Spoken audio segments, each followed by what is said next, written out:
গ্রামে হালিমা নামে এক বিধবা মহিলা বাস করত। তার ছেলে সুমনও তার সাথে থাকত। দরিদ্র হালিমা গ্রামের মোড়লের বাড়িতে গৃহকর্মীর কাজ করত। হালিমার ছেলে সুমন 10ম শ্রেণীর ছাত্র।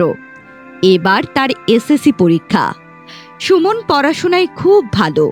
অন্যদিকে মোড়লের ছেলে আরিফ এসএসসি পরীক্ষার্থী। কিন্তু আরিফ পড়াশোনায় তেমন একটা ভালো না। সারা দিন শুধু মোবাইলই চাপে এবং বাবা মার কোনো কথাই শোনে না।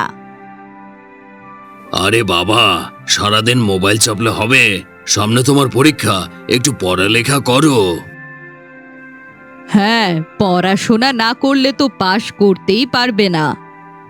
আরে ড্যাড মম, পড়াশোনা করে কি হবে? আজকাল পড়াশোনার কোনো ভাত আছে? ছেলের কথায় মোড়ল এবং তার বউ